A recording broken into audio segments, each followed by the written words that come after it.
Our gospel reading comes from the Gospel of Matthew, chapter 25, verses 14 through 30.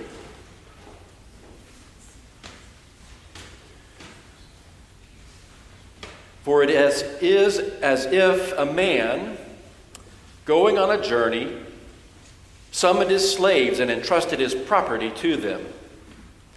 To one he gave 5 talents, to another 2, to another 1, to each according to his ability. Then he went away.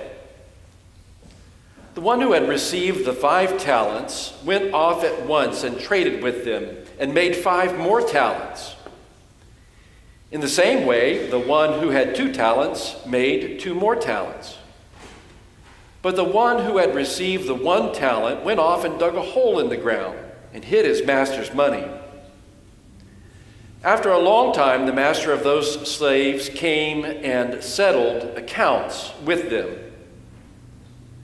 Then the one who had received the 5 talents came forward, bringing 5 more talents, saying, "Master, you handed over to me 5 talents. See, I have made 5 more talents." His master said to him, "Well done, good and trustworthy slave. You have been trustworthy in a few things. I will put you in charge of many things. Enter into the joy of your master."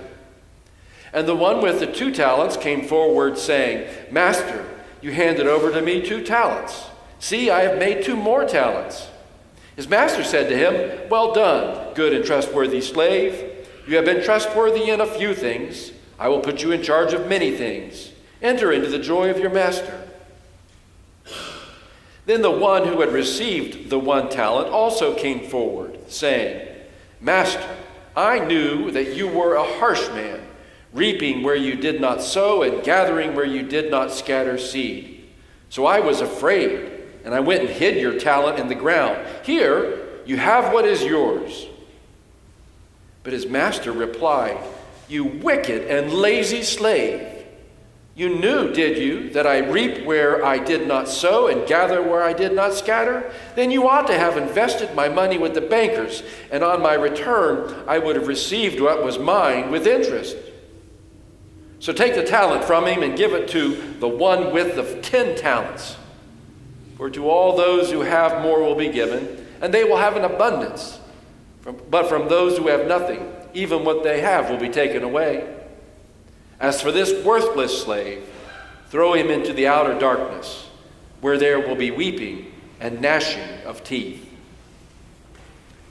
The word of the Lord. Thanks be to God. Let us pray.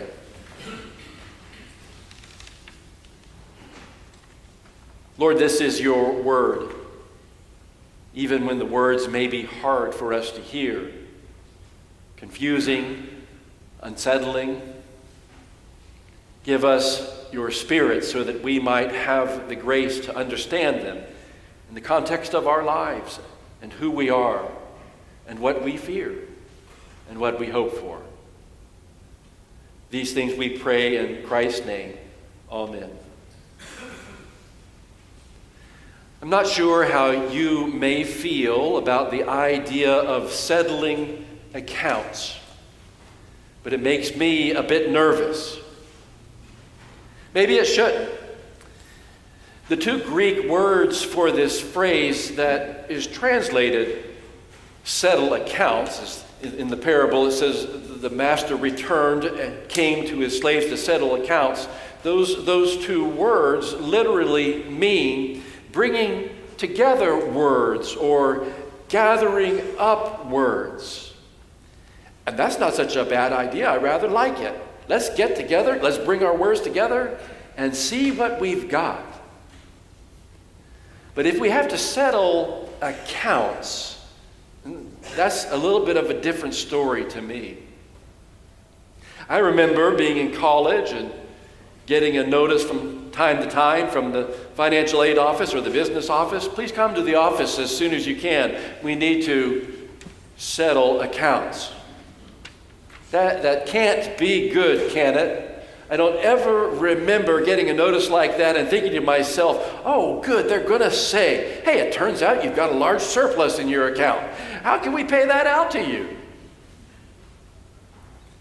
What do you think a parent of a college student thinks when they get an email from the school like that? Your child is scheduled to graduate in 3 months. Please contact the business office as soon as possible.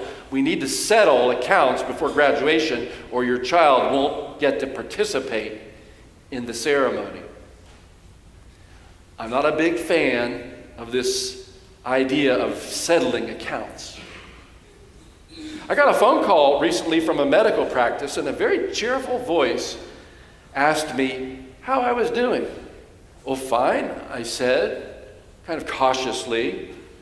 And then they went on. Well, we sent you your statement of responsibility for what your insurance didn't cover, and we wanted to make sure that you received it. I said, do you mean you sent me a bill? Well, we sent you a statement of what you're responsible for. Yeah, I got the bill just the other day. Well, good. Now, would you like to talk about how you're going to handle that? I'd be glad to talk with you about how you're going to settle your account. In retrospect, I wish I would have said, oh, do you mean we're just going to gather some words together? Why, sure, I'd love to do that. How much time do you have? But that's not what I said. How do you feel about settling accounts? Jesus told this parable and other parables in this section at the end and near the end of Matthew's gospel. Jesus and the disciples have come out of the temple after his teaching and instruction there for a number of days. And they see a fig tree that is withered after they've been in, and they look at the stones of the temple, and the disciples are asking Jesus questions, and Jesus begins to talk about the end of time, how things will be. And that conversation just rolls into a number of different parables of Jesus' idea about the kingdom. And it begins the section which says, and it will be like this. And then there's one parable about bridesmaids and some bridesmaids not having enough oil and not being able to get in. There's another parable. And then we roll into this parable which we read that begins by saying, it will be as if a master, an owner, goes off and leaves with his slaves a certain amount of his property. And the master, the owner, doesn't do it indiscriminately. It's important to remember in the parable that it said the master gives to each according to their own ability. The owner seems to know about his slaves, and he makes some decision regarding how much of his property he is going to entrust to each. But then, after a long time, it says, the owner, the master, returns and comes to settle accounts. And this settling of accounts, we can just sort of feel it in our bones, can't we? Is tied into this idea of judgment, of justice, of bringing things into balance. And as folks in our Sunday school class can tell you this morning, it makes us a little bit nervous when we start to talk about that. But it's not like it's not expected, is it? It's not like we don't have this sense that judgment and justice is a part of life. It's essential to our ideas of fairness, our systems of equity, our economies of exchange. If we never have to settle accounts, it's hard to know how we could possibly build relationships of promise and trust that enable us to act in cooperative, mutually advantageous ways. You have to pay back. You have to return or restore what you owe to another person. What if I could just write a note to all of my creditors and declare, I've decided that I am absolved of everything that I owe any of you. From this day forward, I am going to live free and clear of any debt that I may owe you. How do you think that would go over? How well would society function if each of us just had that privilege or that power to do that? There's something intrinsic, it seems to me, intrinsic to life about this notion of settling accounts. And it isn't just about paying back financial debts.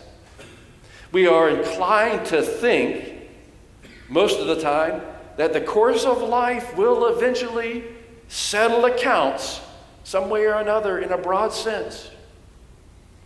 Otherwise, why would you have said to yourself at some time or another, you know, that person sooner or later is going to get their due?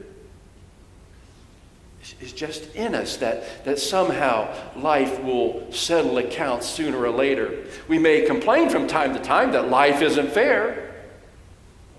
But if we complain about that, it must be because we have some expectation that life should be and can be fair, that justice can and should prevail, that the action of judgment is a positive thing in life and society at large.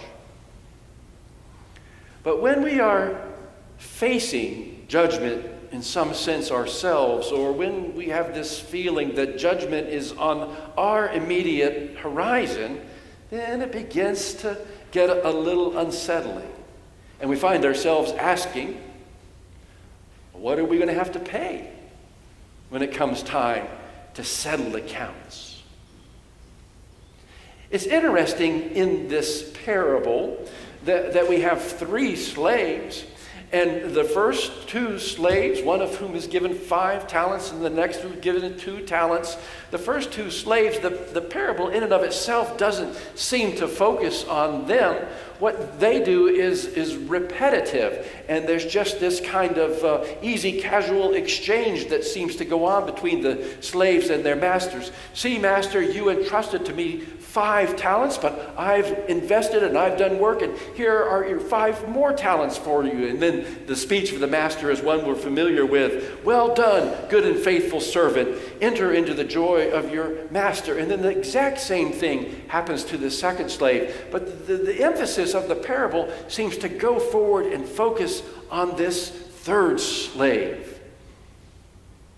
And that's where things sort of get uncomfortable for us. There are lots of headstones in various cemeteries around the country, I'm sure, that say back from the 17th and 18th century, well done, good and faithful servant. Enter into the joy of your master. I don't know of any headstones, maybe there are, but I don't know of any headstones that read, you wicked and lazy servant, throw him into the outer darkness where there'll be weeping and gnashing of teeth. The focus of this parable seems to move toward this third slave, but we're hesitant to go there. And is that because in some reason we have a sense that immediately the story begins to be about us? Why couldn't the story be about us in the role of the first and the second slave? Why couldn't the story be about us where we find ourselves so free that we joyfully go to work for the master and increase everything that the master has entrusted to us? The master's own property grows under our stewardship. Why couldn't the story be that? But instead, it starts to make us nervous because its power pushes us toward this third slave. This idea of judgment and justice, maybe we don't think about it very often. Maybe it's difficult for us to put ourselves in the light of that. But it's there in the Apostles' Creed. We read it every week. And we say about Jesus, on the third day he rose again from the dead. He ascended into heaven and sitteth on the right hand of the Father, from whence he shall come to judge the living and the dead. I remember, maybe it was last year sometime, when we had a wonderful Wednesday evening program inviting some Muslim friends that many of you had made from a mosque nearby to come and have dinner with us on that Wednesday evening. And after eating together and after a little bit of a program, we just opened it up and had an honest discussion where we asked questions back and forth. And maybe do you remember the young Muslim man who asked us, do Christians believe in judgment? It doesn't seem like you think much about it. Instead, you're always talking about forgiveness. Do you remember that question? Maybe I remember it because I was the one who fell all over myself trying to answer it rather poorly, as I remember. Yes, we believe in judgment, but we never separate God's judgment from God's love and forgiveness. Somehow God's judgment gets worked out in God's love and forgiveness. And you could just sort of see in this young Muslim man's face, just what I thought. What do you believe about judgment?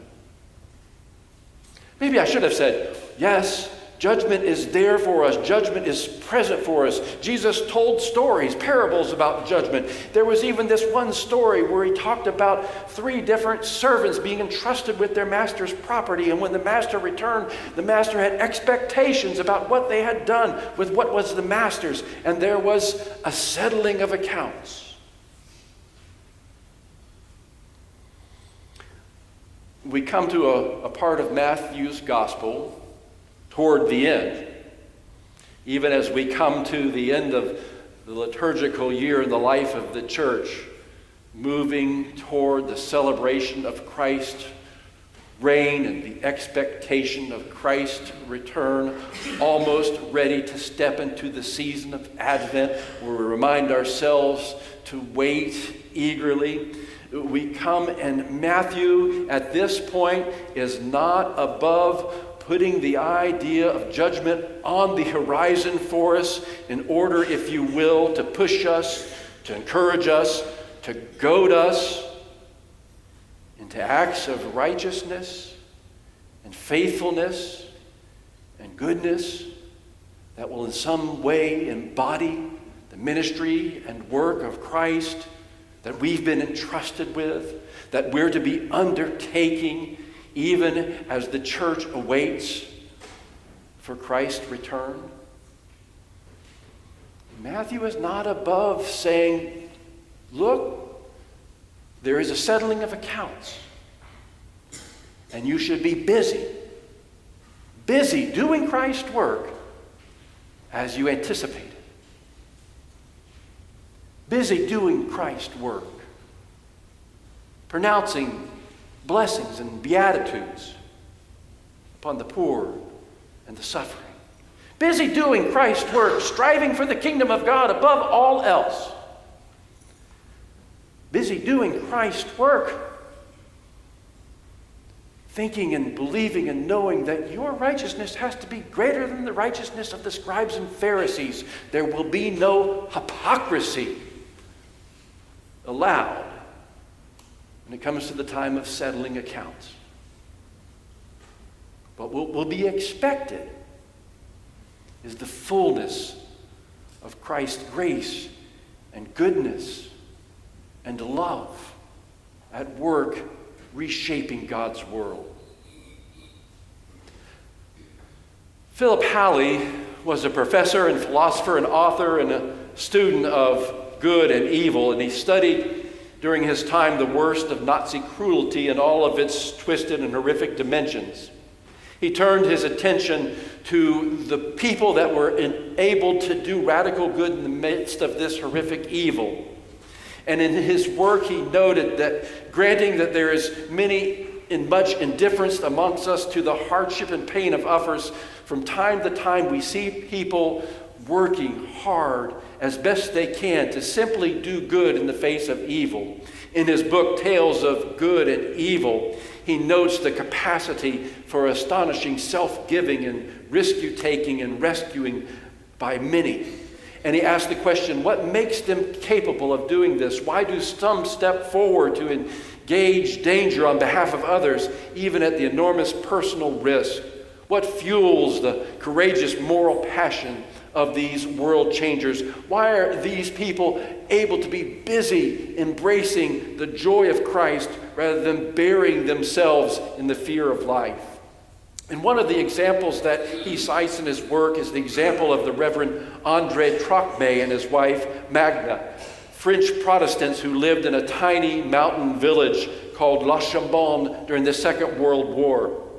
And along with fellow townsfolk, they provided refuge and, when possible, escape from the Nazis for Jews and others fleeing Nazi persecution.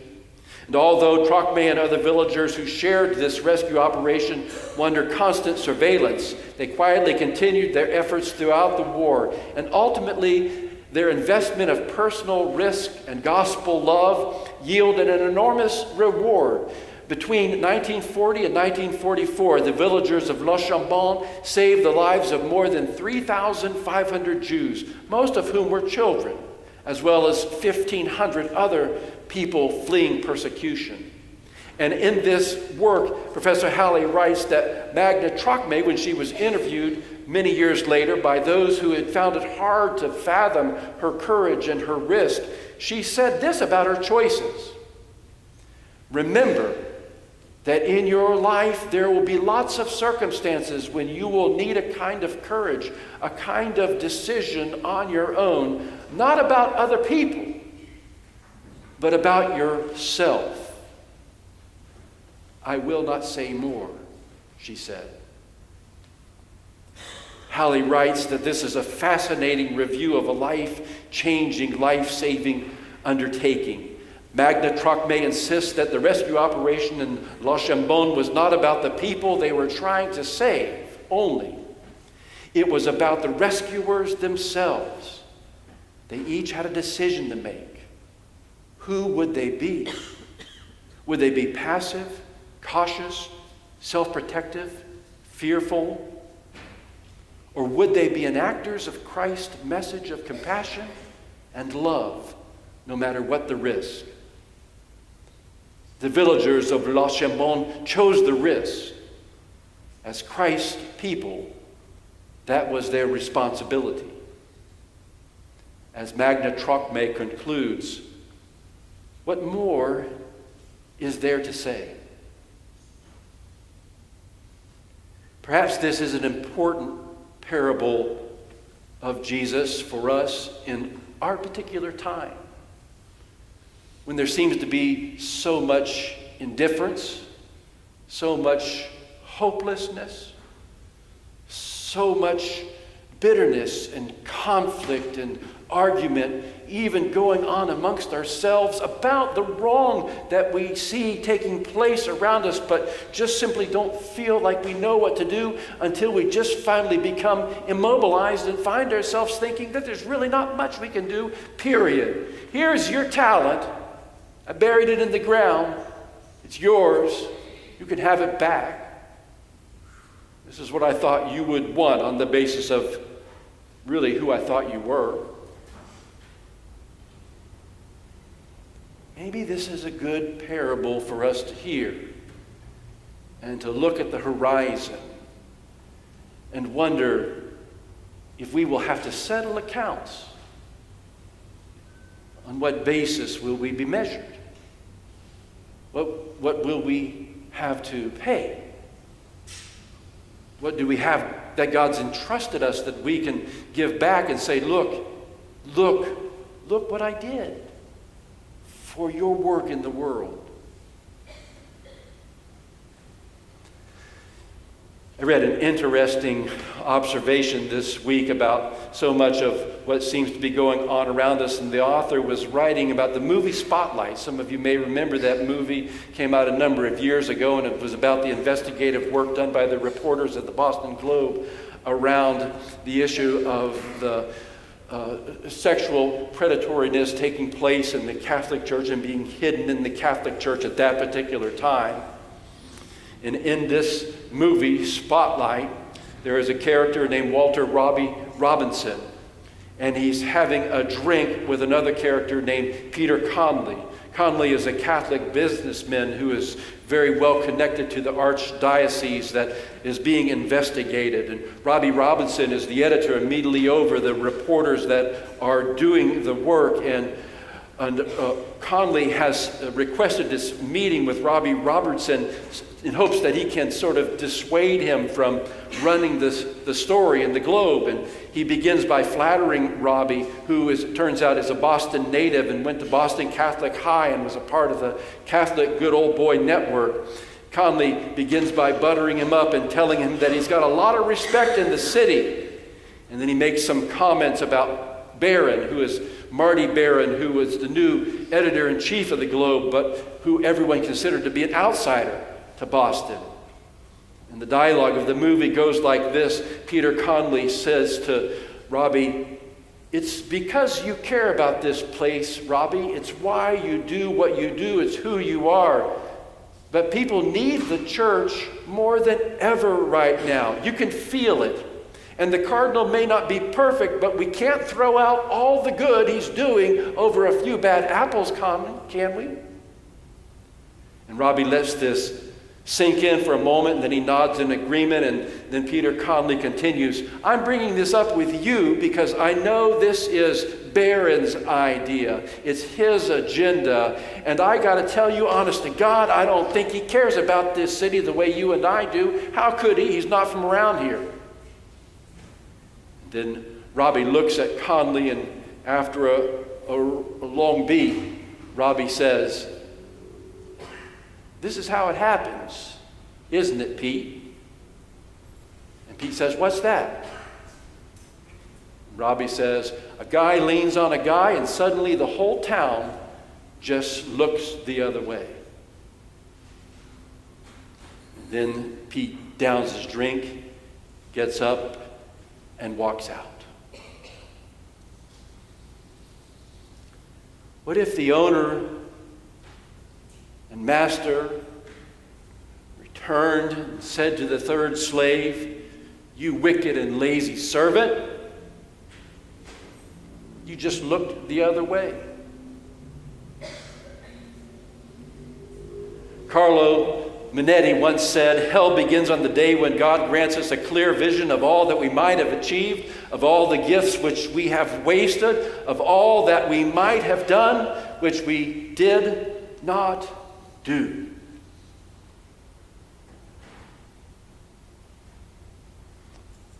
What are we going to pay when it comes time to settle accounts? Will we be busy living into the joy of God, freely giving ourselves to God's grace and goodness at work in the world in the midst of people who need it? Or will we be burying life because of fear? Rabbi Abraham Joshua Heschel was a prominent Orthodox rabbi in New York City during the mid-20th century, a great scholar of the Old Testament and the prophets and an active social justice worker. There's an amazing picture of Rabbi Heschel linked arm in arm with Martin Luther King Jr. in one of the second marches on Selma after King had issued the call for religious leaders to come from across the country and join him in the midst of that march. Heschel showed up, and there's a picture of him linked arm in arm with King. Heschel with his big white beard and massive white hair standing next to King, and someone asked him, what did it feel like, Rabbi? What did it feel like when you were doing that? And he said famously, it felt like my legs were praying.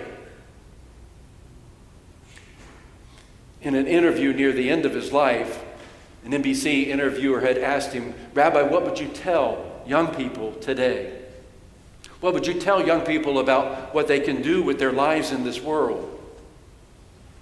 And Heschel said, I would say to young people a number of things, but I only have a minute in this interview. But I would say, let them remember that there is a meaning beyond absurdity. Let them be sure that every little deed counts, that every word has power, and that we can do, everyone, our share to redeem the world in spite of all the absurdities and all the frustration and all the disappointments. And above all, remember that the meaning of life is to build life as if it were a work of art. You're not a machine. When you are young, start working on this great work of art called your existence. Young or old, it's not too late. It's not too late. Get busy. Get busy in the good news that when you see judgment on the horizon, it's the judgment of this God who loves this world and loves you more than you'll ever know.